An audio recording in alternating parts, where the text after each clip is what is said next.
Man, can you believe it's already December? The last month of the year already? I thought I'd go around here and explore a little bit, do some reflecting, so I'm trying to think of some stuff for next year.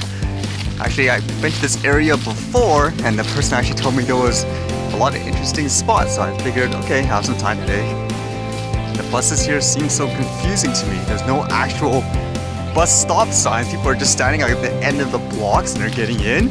At the same time, people are taking a bus just for a block because I guess of all the uphills here.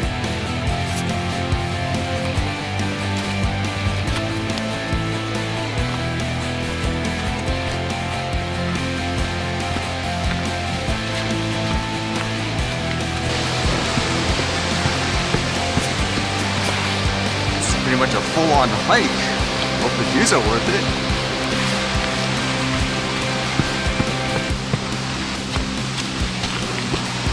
Where the heck am I going here?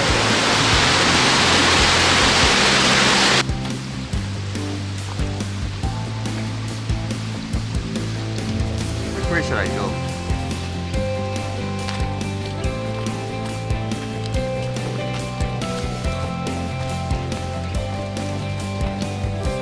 Okay, this is definitely a lot higher than I anticipated. I thought it was going to be like a casual stroll.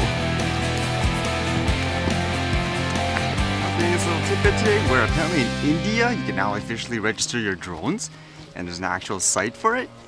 Makes me interested in how it's going to be in here in Canada, of course, and I was particularly interested in the less than 250 gram drone because like here it's supposed to be exempt, and then with a lot of places as well in terms of registration. It says here, nano drones are currently exempt from registration, import licenses, as well as NPNT compliance. You can fly your drone up to 50 feet and in enclosed premises today. Makes me wonder what they mean by enclosed, because does that mean you can't fly outside anywhere? Like you have to actually be within a indoor space, for example? So that's kind of weird. Still hope the rules will eventually be better here. So many places I want to capture and stuff.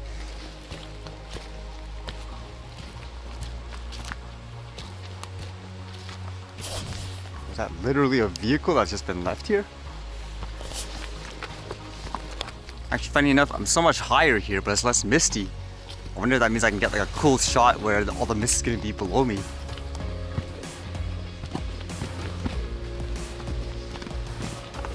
Trail closed?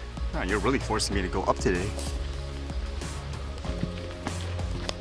Oh, I'm glad I walked up there. I had this really awesome shot because you can see the mist now, it's down here, but I was basically above it, so I had the right exact moment. So now it's all coming downwards.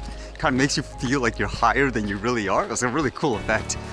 Last month of the year, again, holy cow, time just flew by. And what is this, vlog 700? 700 vlogs in a row? Man, it just makes me wonder, like, what's next in terms of doing stuff potentially for next year? That's what I was trying to think about. One of the things that actually came up in my mind, because I remember when I went on that boat, when you guys said take the helicopter, I was like, I don't think so, based on the prices and stuff here. It says here, Vancouver, $309 per person. That means I'd have to find someone else as well.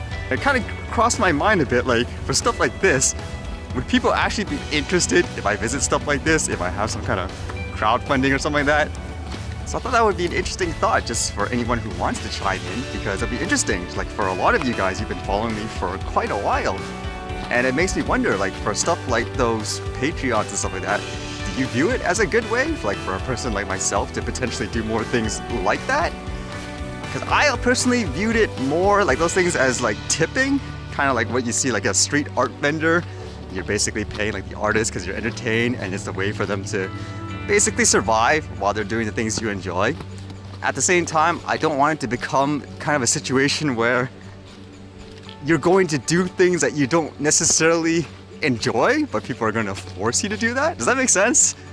So I'd rather have it in a way like that, where it's you are tipping the person because you believe in them, you like their work, what they stand for, as opposed to saying, oh, I'm going to give you this because now you must do this.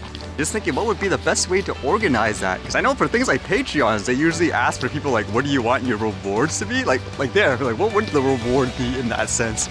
Because again, my mentality would be you're doing it because you've seen me for this long, you know what I'm about, I spend like really frugally, so obviously if it's something I'm going to spend money on, it's going to be significant. Funny enough, I actually had a producer tell me, start it up now, don't think about it. I'll be your first supporter. I was like, oh, I don't know.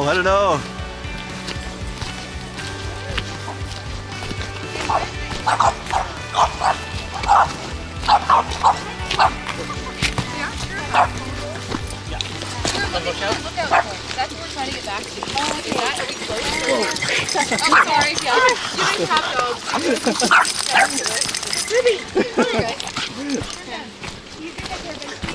These are all just random thoughts, and again, it's more because I'm wondering, is there anything different I should do? Because for the most part, when I did this, I'm just winging it. I still am in many ways, to just talk about what's on my mind, showing stuff that I travel to, taking the videos and all that. But it's interesting because sometimes people would contact me saying, do you really like my quote vlog? Like they quote it. Whereas other people I know, sometimes you guys would say, I like this episode. So it makes me wonder if the videos are confusing to people in terms of the direction. Does that mean I should separate things, for example? Like when I talk about news and that's like a separate video. When I go out like this, it's a completely separate video as opposed to like a one whole vlog like for each day. Because initially, my kind of mindset or vision was to have things like, you know, like the drones and stuff capturing all the views as I'm walking and stuff, and I'd cut it more as a third person narrative, so it's probably closer to something you'd see, like say on a show or something like that, because that would best represent when I talk about things like the news, it's more about my thoughts about it, like this is what today was like, as opposed to being like say some kind of news reporter. Like, oh, there's the hottest thing right now. So yeah, in that sense, I'm wondering if I should change directions a bit. Just some random thoughts in the moment. Maybe I'll spew out more later on as the days go by. And just a far-fetched note, the other reason why I was thinking about stuff like this, how to potentially expedite my ability to do as many things as possible here. This year, there was actually some stuff that would have potentially taken me away from Vancouver, actually, if I actually really wanted to jump into it. But I kind of was thinking like, I don't know, I'm not ready, so I kind of chickened out in some ways. But that makes me think, you never know. I could be gone just like that for whatever reason from this area. So if there's stuff that people really want to see, then now's the time when I have the opportunities to do so, so to speak.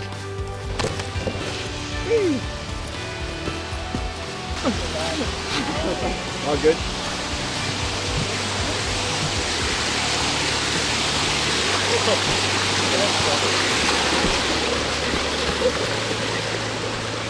Some lost hikers. I'm just winging it too.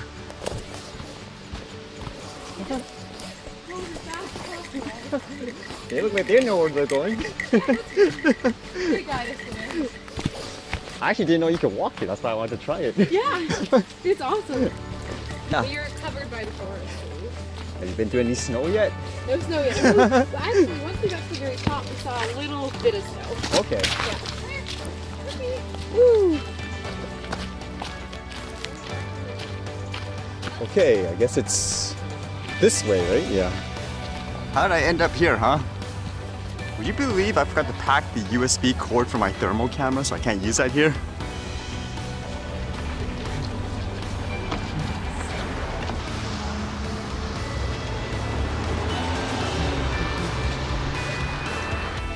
Oh, I guess I'll have to insert my thermal recording practice today for something else.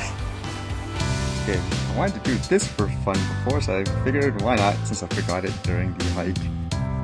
I'm gonna turn the computer on, let's see if I can actually see the color change at all.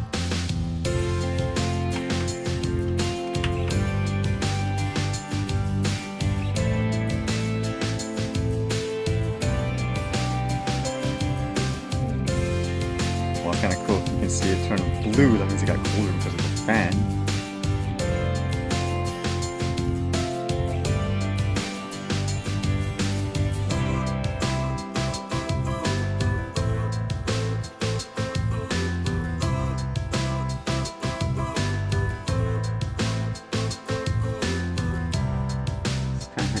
How those particular spots, the dark red ones, those are technically the hottest points. I guess overall the PC does a good job staying cool.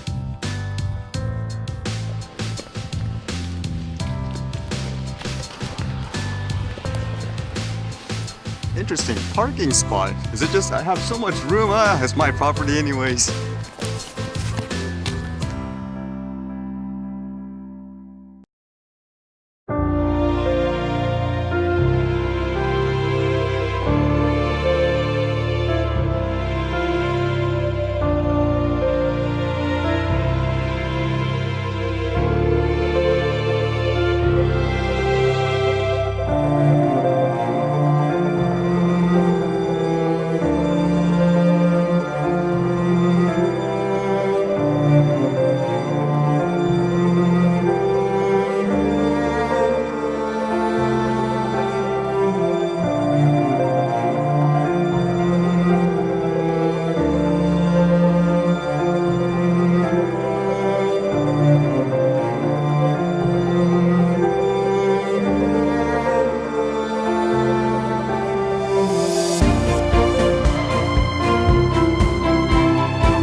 Alright, see you guys later.